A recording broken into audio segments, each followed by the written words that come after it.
Mantenha sua Bíblia aberta, ore ao Senhor comigo. Salmo 57. Vamos orar. Deus santo e eterno, cujo nome é excelso, cuja glória transcende a tudo neste universo.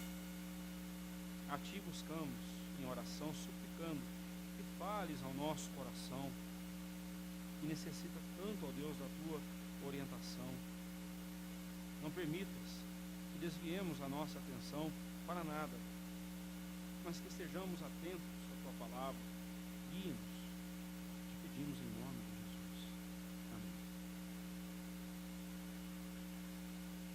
Diz assim a palavra de Deus, Salmo 57.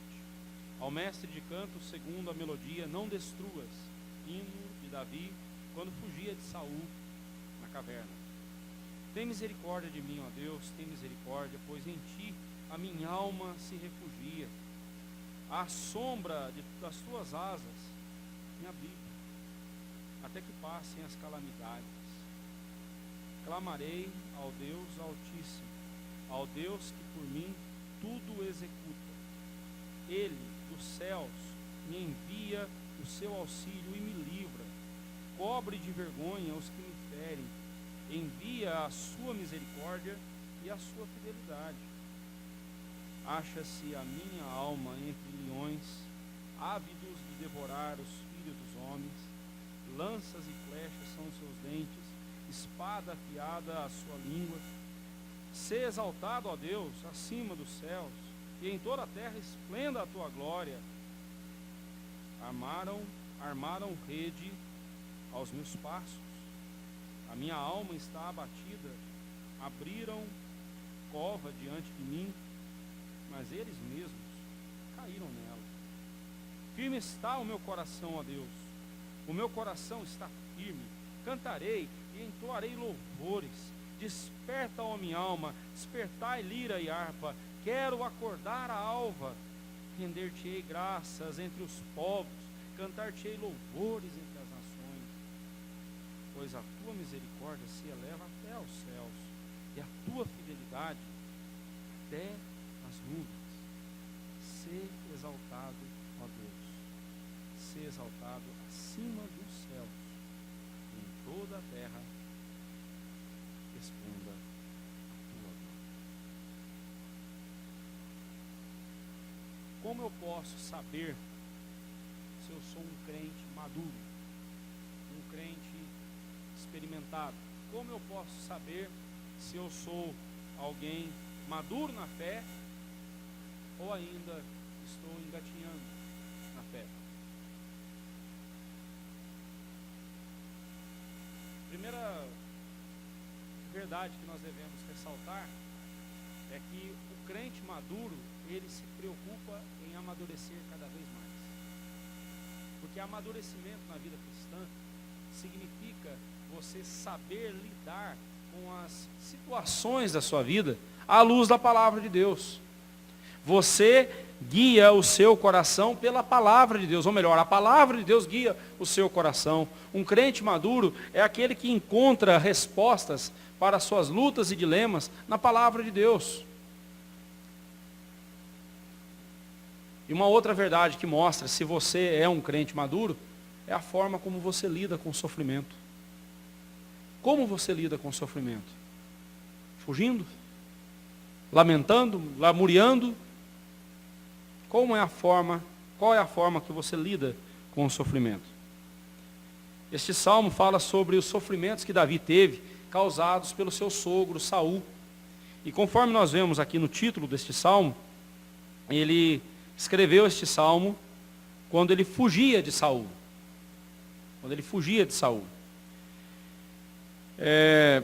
Enquanto Davi se via ameaçado por Saul e sofrendo por causa disso, ao invés dele se desesperar, ele se abrigou no Senhor, ele confiou no Senhor. E eu quero tomar emprestadas aqui as palavras do versículo 1, para usá-las como tema da nossa mensagem. No final do verso 1 diz assim: à sombra das tuas asas me abrigo.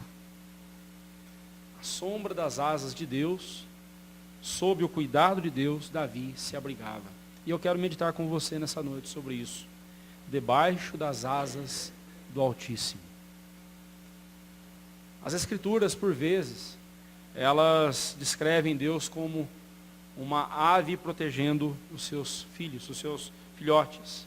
Jesus mesmo, olhando e orando sobre Jerusalém, ele diz que ele queria abrigá-la debaixo dos seus asas, como uma galinha recolhe os seus pintinhos debaixo de suas asas. Porque essa figura nos transmite proteção, essa figura nos transmite segurança. E Davi, então, correu para Deus.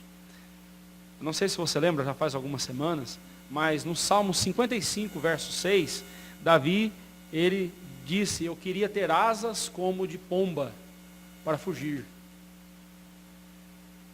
No Salmo 56, a melodia que inspira este salmo, o Salmo 56, olha lá,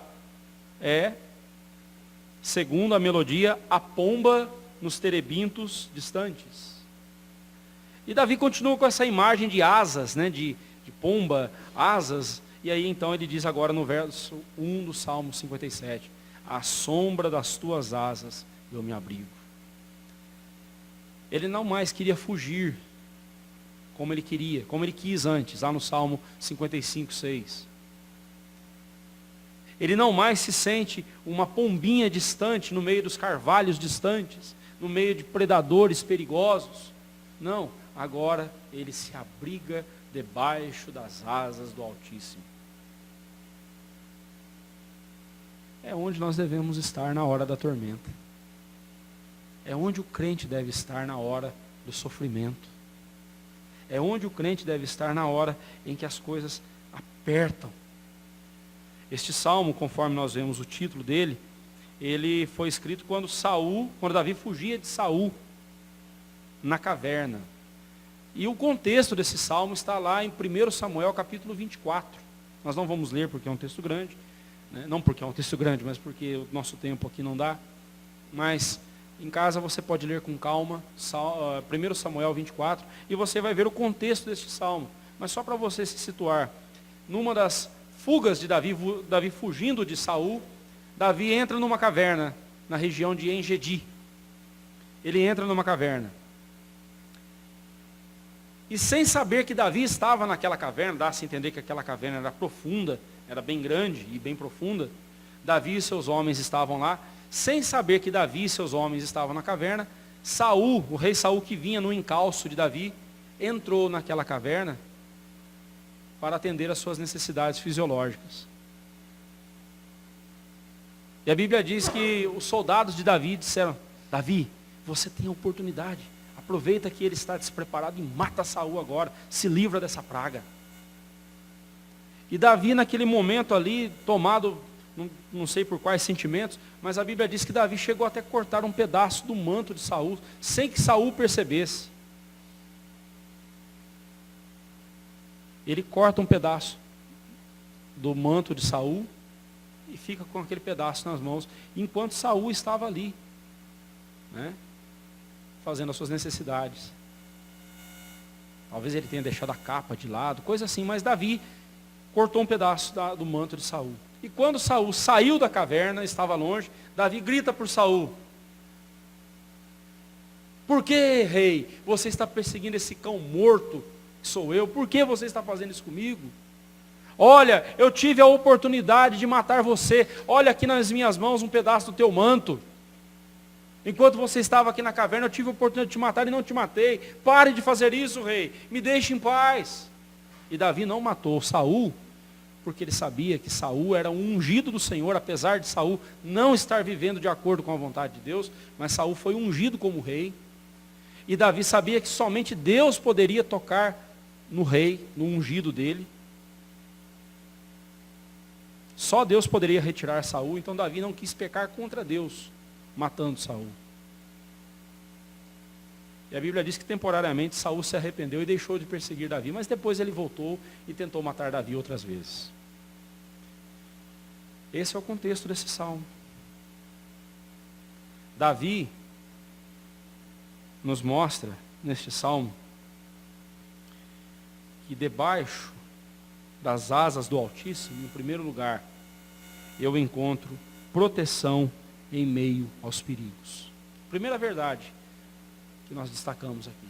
Debaixo das asas de Deus, não era a caverna, não era a esperteza de Davi, nada disso, era a proteção de Deus.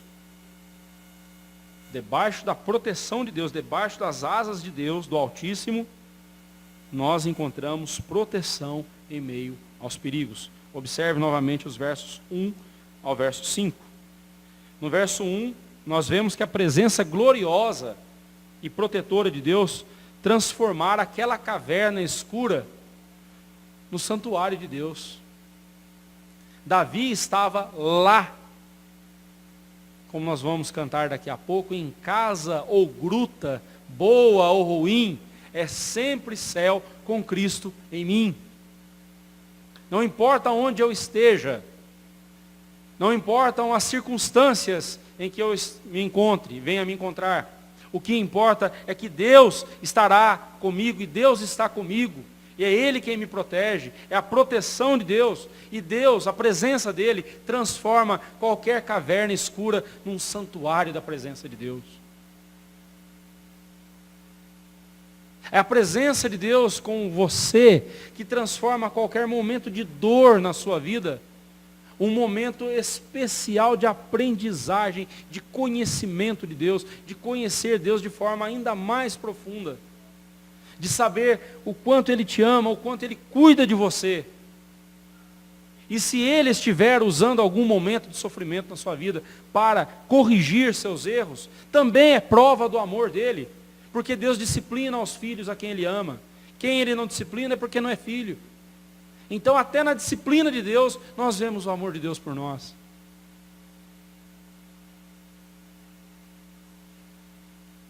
Tem misericórdia de mim, ó Deus, tem misericórdia, pois em Ti a minha alma se refugia. Ele abre este salmo com essa declaração. E ele diz: eu não vou sair debaixo do Teu abrigo, até que passem as calamidades. Aliás, eu não vou sair do Teu abrigo, eu quero estar aí até que a tormenta passe. Eu quero estar protegido pelo Senhor e ver as calamidades. O termo calamidade, por si só, já traz um certo terror. Calamidade lembra catástrofes, lembra coisas tristes demais, irreversíveis, nos seus estragos. Mas se eu estou abrigado à sombra do Altíssimo,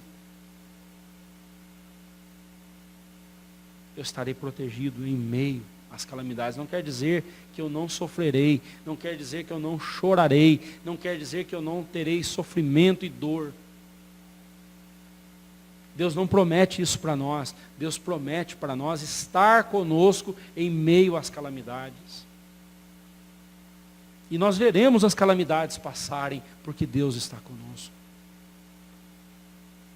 Nesses tempos que Davi chamou de calamidades, ele resolveu firmemente em seu coração clamar pelo Deus Altíssimo, como nós vemos no verso 2. Clamarei ao Deus Altíssimo. Eu pergunto a você, quando você está passando por alguma aflição, qual é a sua atitude? Qual é a sua primeira ação?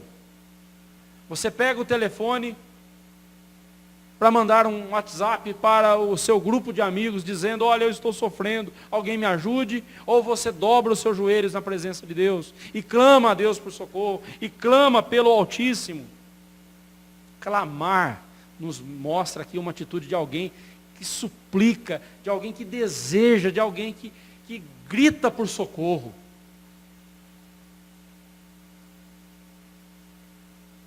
Mas clamar para Deus, ainda que você não dê grito algum com a sua voz, ainda que som algum saia da sua garganta, mas o seu coração clama na presença de Deus.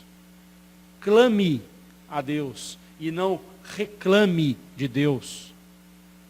Muitas vezes nós reclamamos em vez de clamarmos. E nós esquecemos que reclamação, murmuração é pecado. E veja como Deus tratou a murmuração do povo de Israel no deserto. Como Ele pesou a mão sobre o povo. Por causa da murmuração, a velha geração não entrou em Canaã. Eles esperaram mais 38 anos, coisa que era para durar apenas 2 anos. Esperaram mais 38 anos para entrar na terra prometida. A velha geração não entrou, entrou só a nova geração. Porque a velha geração era murmuradora. Em vez de clamar, ela reclamava. E nós levamos o pecado de murmuração em pouca monta. Nós não nos preocupamos. Nós achamos que é um pecado, todo mundo faz, não é nada demais.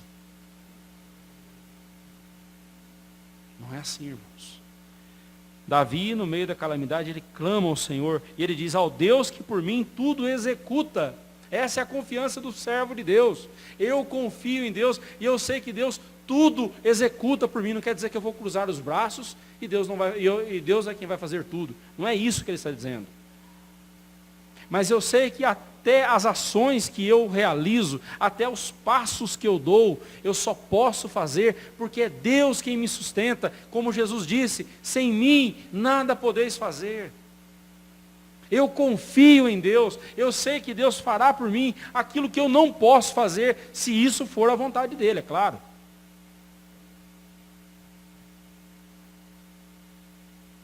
Você pode crer em Deus e deve crer em Deus, mas se o que você quer de Deus não é algo de acordo com a vontade dele, por maior que seja a sua fé, não será atendida. Não será atendida, sabe por quê? Porque Deus sabe nos abençoar, Ele sabe o que é melhor. Ele sabe aquilo que glorifica o nome dEle e aquilo que é para o nosso bel prazer. Entendamos isso, irmãos, é muito sério. Davi continua dizendo que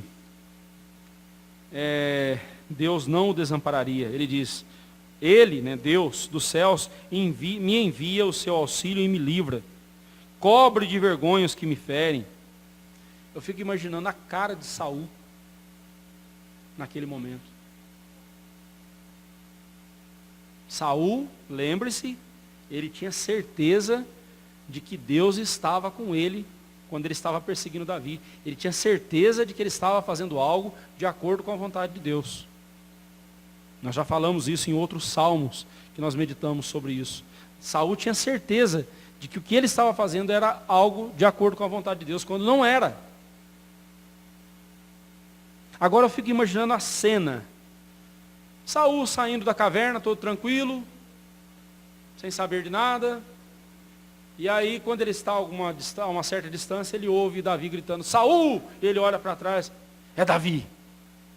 Vou voltar para pegar Davi. Por que, rei, você está fazendo isso comigo? Por que o senhor está me perseguindo?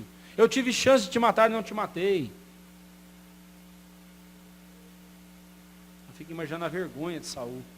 Deus cobriu de vergonha Saul naquele momento, e em outros momentos também, porque ele estava perseguindo o servo de Deus, perseguindo Davi. Ele olha para os seus inimigos e diz: eles estão parecendo leões, com presas como se fossem lanças. Eles estão ávidos, eles estão desejosos de me devorar, de me destruir. Você já se viu em situação assim? Em que as pessoas desejavam o seu mal a ponto de você ver o ódio delas no olhar? Você já viu situação assim? Não se preocupe. Não se preocupe.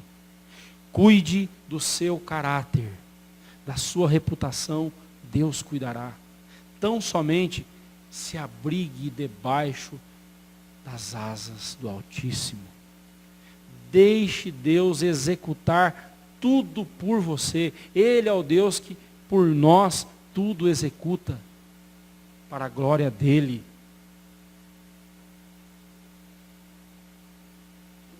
Davi continua: acha-se a minha alma entre leões, ávidos por me devorar, lanças e flechas são seus dentes. Mas e daí? E daí que os inimigos se apresentem dessa forma? E daí que os inimigos se levantem furiosos?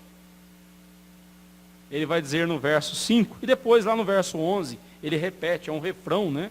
Estes versos são o refrão deste salmo. É o coro deste salmo. E ele diz: e daí que os inimigos se levantem furiosos contra mim? Sê exaltado, ó Deus, acima dos céus, e em toda a terra esplenda a tua glória. Porque quando Deus esplende a sua glória sobre a terra, os inimigos são destruídos, e os filhos de Deus são abençoados. Você acha que eu estou falando demais? Espere para ver o dia do juízo final. É isso que vai acontecer no dia do juízo final. Os que passaram a sua vida zombando de Deus, dando as costas para a salvação que Deus trouxe, os que passam a sua vida zombando da santidade de Deus, não se importando com a glória de Deus, naquele dia serão severamente e eternamente punidos pela justiça de Deus. Quando ele se levantar sobre a terra, ou melhor, quando ele descer dos céus, né? Quando Jesus descer dos céus para buscar a sua igreja, será o dia terrível, o pior dia da história da humanidade. Não para os crentes.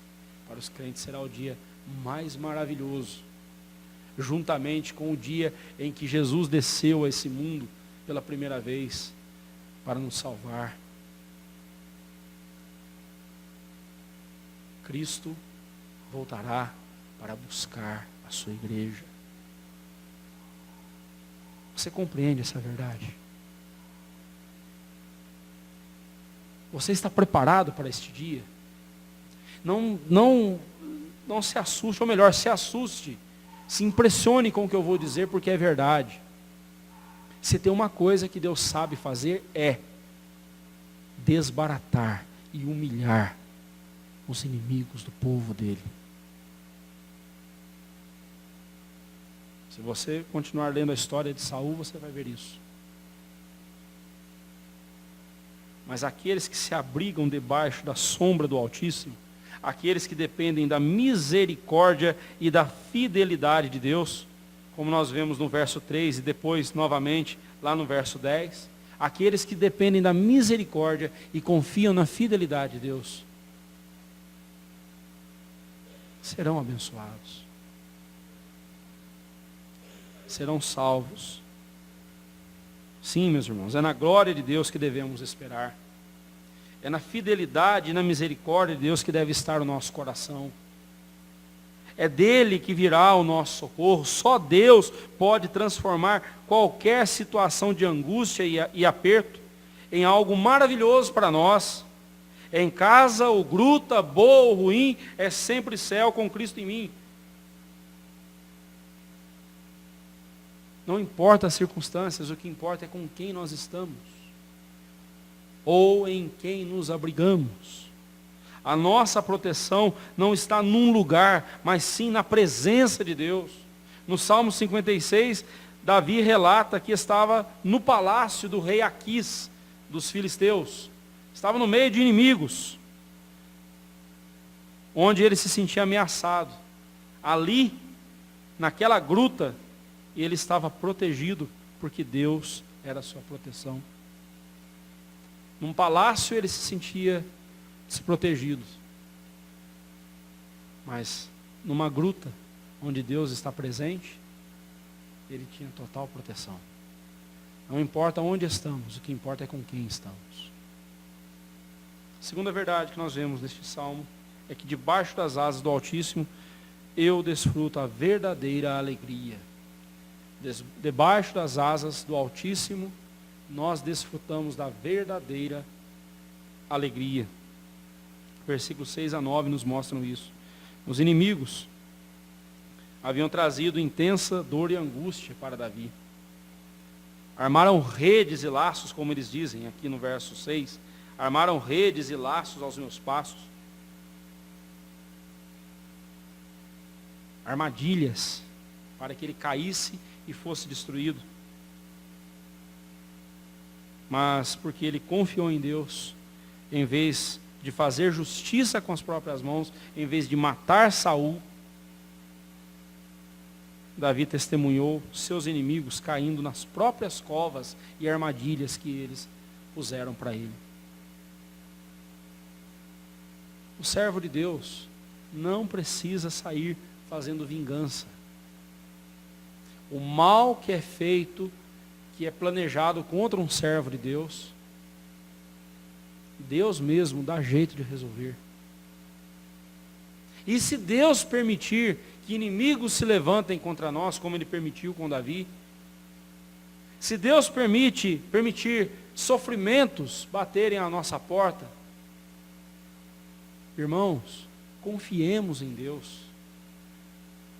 Ele sabe o que está fazendo conosco. Ele sabe o que está fazendo.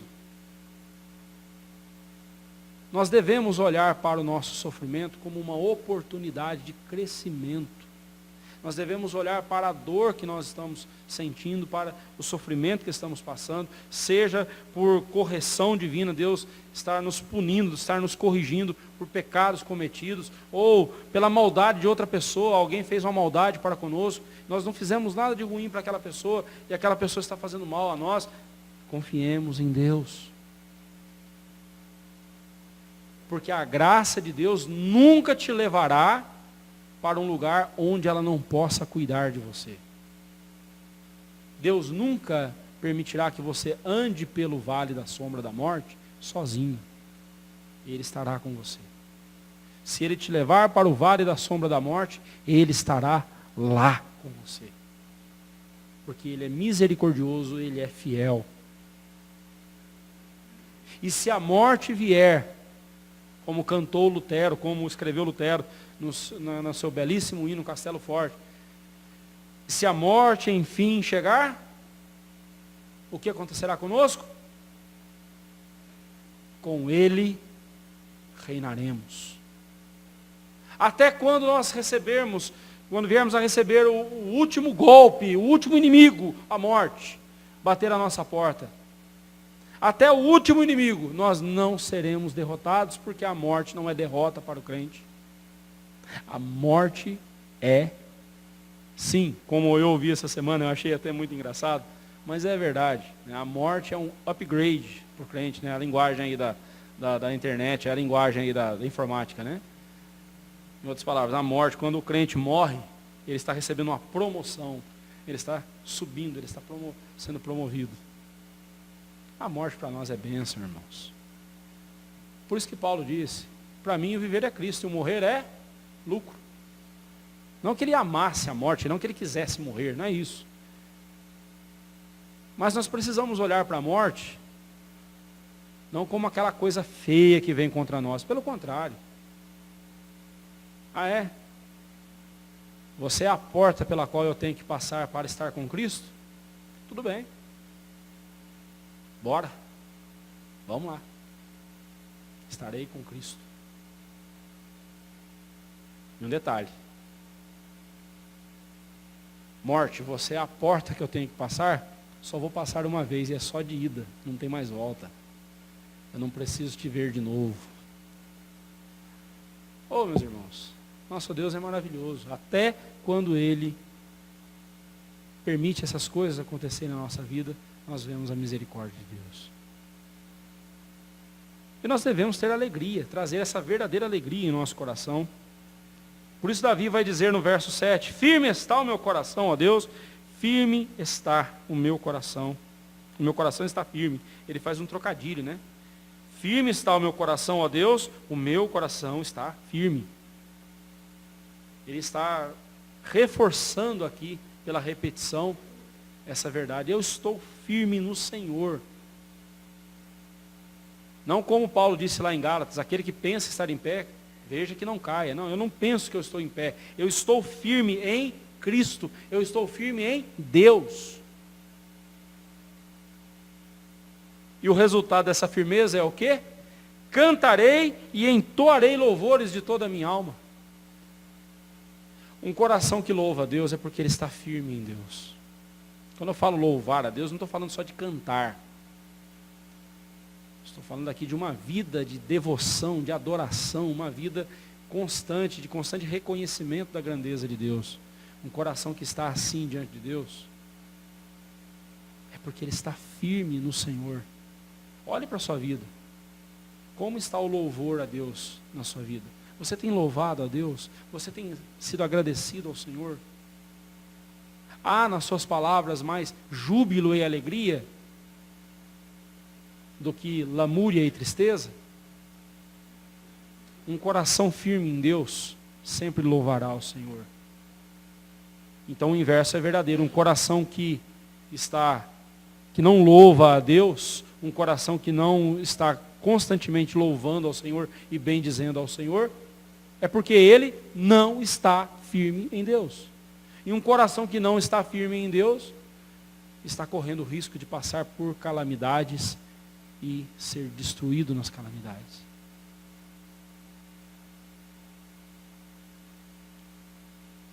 Mas alguém que tem o seu coração cheio de alegria, cheio de louvor e de júbilo a Deus, vai dizer como Davi disse: eu quero acordar a alva, ou seja, eu quero acordar antes de todo mundo. E quero que quando o sol aparecer, ele já me encontre louvando ao Senhor. Eu quero, quando os pássaros no amanhecer começarem a cantar, eu já estou cantando e louvando a Deus há muito mais tempo.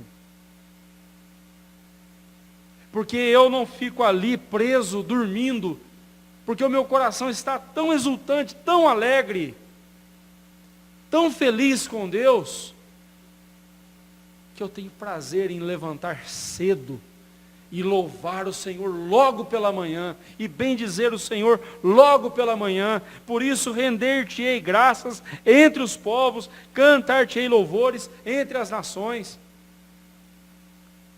Eu vejo nesse verso aqui um tom evangelístico.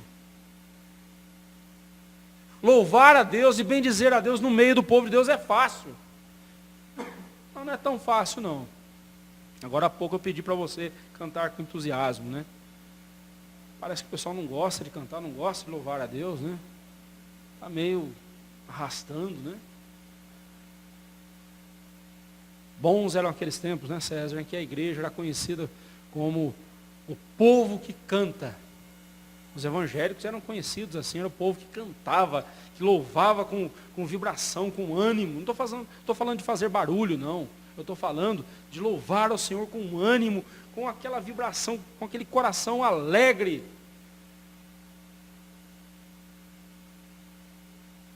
Ah, mas eu fui na igreja. Você viu? Parece um funeral. A igreja está morta. Está se arrastando. Põe uma coisa, põe outra, mas não adianta, a igreja vai se arrastando. Lembre-se que você é a igreja. Lembre-se que você é a igreja. Perguntaram para um pastor uma vez: ei pastor, como vai a igreja? E ele falou: vai bem. Vai mais ou menos. Vai mal. Sim, parte da igreja está bem, está indo bem, louvando a Deus, exultante, alegre. Outra parte vai mais ou menos. Igual a igreja de Laodiceia, né? Morna, nem quente nem fria. A outra parte vai mal mesmo.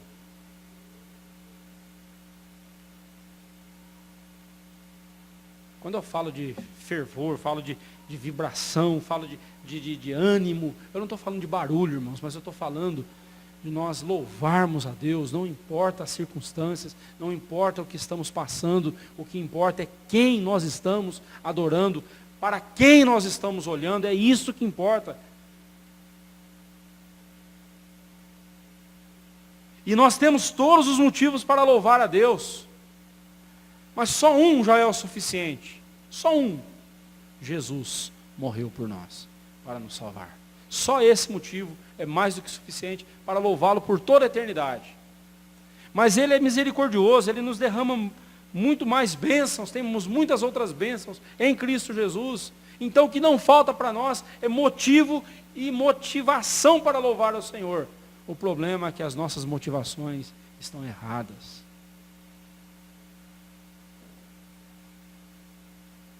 Irmãos, nós devemos louvar ao Senhor, bendizer ao Senhor, porque em Cristo nós temos a verdadeira alegria. Como disse Neemias, a alegria do Senhor é a nossa força. A alegria que vem de Deus é a força que nos levanta. A força que nós temos em nós é resultante da alegria que Deus põe em nosso coração. E a alegria é uma das características do fruto do Espírito Santo na vida do crente. Por fim, irmãos, abrigados sob as asas do Deus Altíssimo, nós conhecemos mais do caráter de Deus. Versículo 9 e 10. Versículo 10 e 11. Pois a tua misericórdia se eleva até os céus e a tua fidelidade até as nuvens. Seja exaltado, ó Deus, acima dos céus e em toda a terra esplenda a sua glória. Novamente, Davi fala da misericórdia e da fidelidade de Deus. Novamente, Davi repete o verso 11, as palavras do verso 5. Seja exaltado, ó Deus, o que importa é Deus ser louvado em minha vida, porque Ele é Deus fiel, Ele é o Deus misericordioso. Escapam totalmente à nossa compreensão o que são a misericórdia e a fidelidade de Deus. A misericórdia é Deus sendo amoroso, Deus mostrando o seu amor para conosco. Sim, tente explicar o amor de Deus. A fidelidade é Deus sendo fiel em cumprir tudo o que Ele prometeu. Explique para mim por que Deus faz isso. Por que Deus se presta ao papel de cumprir promessas a pecadores que o tempo todo estão zombando, estão quebrando os votos, estão desonrando a Ele? Bem, a explicação é porque Ele é fiel a Ele mesmo. Ele prometeu, Ele vai cumprir, porque é o nome dEle que está em jogo e Ele não vai desonrar o seu próprio nome. Mas eu estou falando aqui que os grandes beneficiados com a fidelidade de Deus somos nós, pecadores que não merecem uma fagulha sequer da misericórdia de Deus. Quando nós falamos que Deus é misericordioso e fiel, nós estamos falando aqui do caráter de Deus. Deus é misericordioso, Deus é fiel. Por sua misericórdia, Ele se dispõe a socorrer pecadores indignos como nós. Por sua fidelidade, Ele nos garante que jamais nos deixará à mercê dos nossos inimigos e das circunstâncias de dor e de sofrimento. Pode ter certeza, Deus não vai desamparar você. Ele é fiel. Os nossos momentos de tribulação são momentos singulares para conhecermos mais do caráter misericordioso e fidedigno de Deus. Sim, nesses momentos, experimentamos a misericórdia de Deus cuidando de nós de forma tão explícita que o veremos ainda com mais clareza, a sua fidelidade. Quando você estiver passando por momentos dolorosos e difíceis na sua vida, Deus está convidando você a conhecê-lo ainda mais, a provar e ver que Ele é bom. Ele vai cuidar de você, Ele não vai te desamparar. Ele não vai deixar você no meio do caminho. Aquele que começou boa obra em vós, há de completá-la até o dia de Cristo Jesus. Por isso, irmãos, não há melhor lugar para estarmos do que debaixo dos cuidados de Deus. Não importam as circunstâncias, nem mesmo os recursos que temos. Somente Deus pode dar ao nosso coração a proteção, a alegria que precisamos. E essa proteção e alegria nós desfrutamos à medida em que conhecemos ainda mais a Deus. Eu só conheci o colo da mamãe porque eu chorei naquele colo. Se eu não tivesse momentos para chorar, se eu não tivesse motivo para chorar, dificilmente eu procuraria o colo da mamãe. Nós só conhecemos a Deus quando nós confiamos na sua palavra, quando nós cremos no que Ele diz e quando nós descansamos nas promessas que Ele faz para nós. Confie no Senhor. Que Deus te abençoe. Amém.